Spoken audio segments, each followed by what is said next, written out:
Menteri Keuangan Purbaya Yudi Sadewa menggelar konferensi pers perdana APBN kita.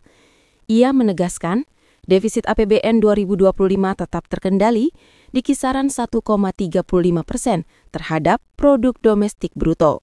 Belanja negara diarahkan untuk menjaga momentum pertumbuhan, membiayai infrastruktur prioritas, memperkuat perlindungan sosial, dan menutup celah kebocoran penerimaan pajak. Menkyu menambahkan, penerimaan pajak yang sempat melambat tidak berarti kenaikan tarif, melainkan strategi perluasan basis pajak dengan digitalisasi sistem. Purbaya juga mengirimkan pesan keras terhadap peredaran rokok ilegal. Ia menegaskan, marketplace dan penjual rokok ilegal akan diperiksa, sementara aparat bea cukai yang bermain di belakang layar akan ditindak tegas. Menjawab isu pergantian dirjen di Kementerian Keuangan, Purbaya menepisnya sebagai gosip, menegaskan stabilitas kelembagaan tetap terjaga.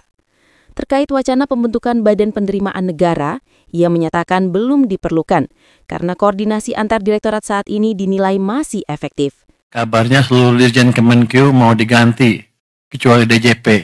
Ini beneran, Pak? Dari Kontan ya? Mana Tia Kontan? Tia Kontan mana? Nggak di sini orangnya. Dari Kontan mana? Tia Kontan? Mana? Kamu? Kamu dekat dari mana? Hebat juga kamu. Saya belum ngapa-ngapain, dia udah mutusin duluan. Dari Pak Sekjen. Dari Pak Sekjen ya? Tuh Pak Sekjen. Kamu yang bocorin. Gua belum mikir apa-apa udah kayak gitu.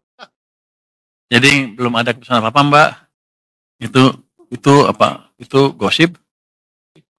Dia udah dekat semua tuh. Dekat semua. Mbak Tia jangan nyebarin gosip dong. Enggak, belum ada tindakan apa, belum ada keputusan apa-apa. Seluruh dirjen akan diganti kecuali DJP. Sekjen nggak masuk. Sekjen nggak masuk. Berarti sekjen yang nulis nih. Lu yang nulis lu. Yang pertanyaan kedua untuk saya ya. Wacana pembentukan Badan Penerimaan Negara BPN masih ada di RKP evaluasi. Apakah pembentukan BPN akan dieksekusi tahun ini? Ini oleh Maulana Investor Trust. Mana orangnya? Ada Maulana? Oh itu.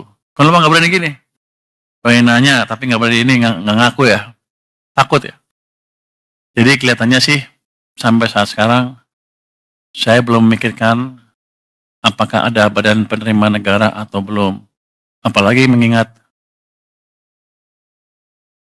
orang yang ngurus itu mau pindah bentar lagi.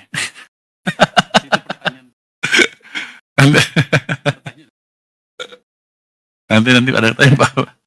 Jadi belum ya Mbak. Tapi itu tergantung nanti perintah Presiden seperti apa.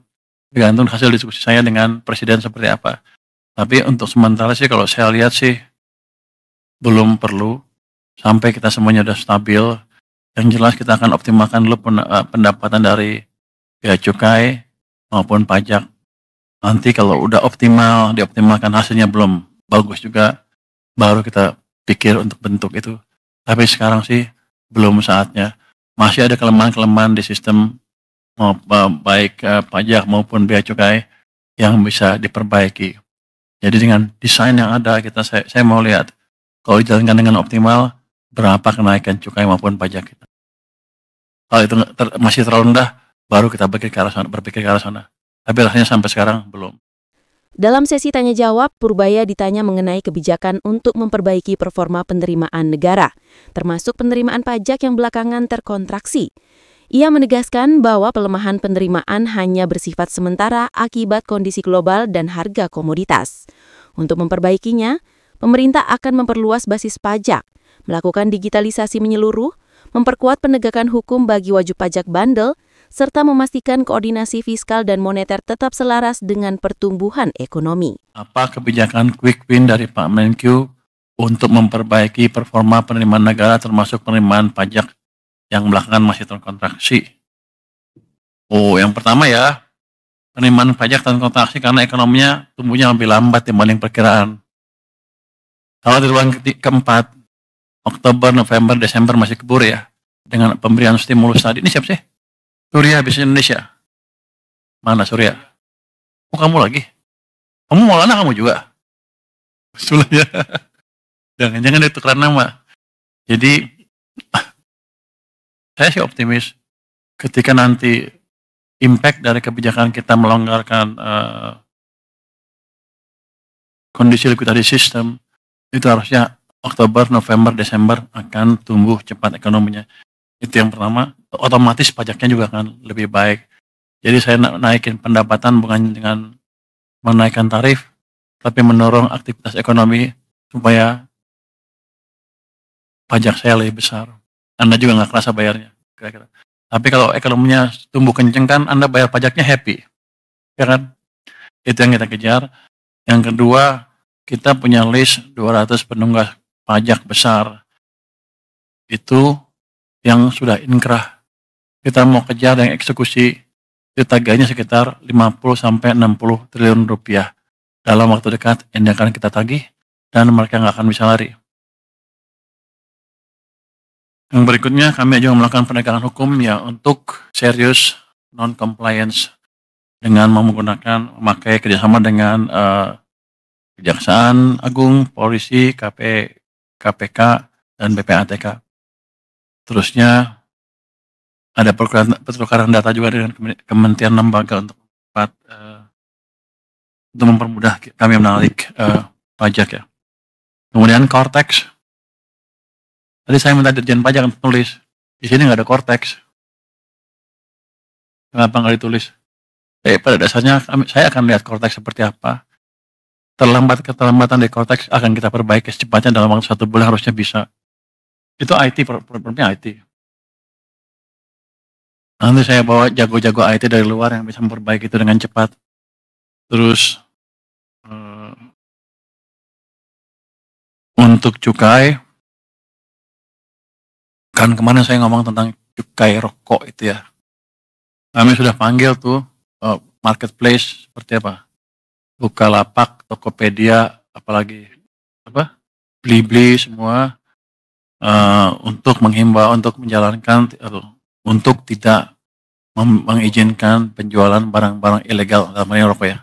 Nanti yang lain juga. Tadinya mintanya by 1 Oktober ya. Tapi saya bilang secepatnya aja. Terus nanti mulai ada, kan udah kedeteksi siapa-siapa yang jual. Kita akan mulai tangkepin.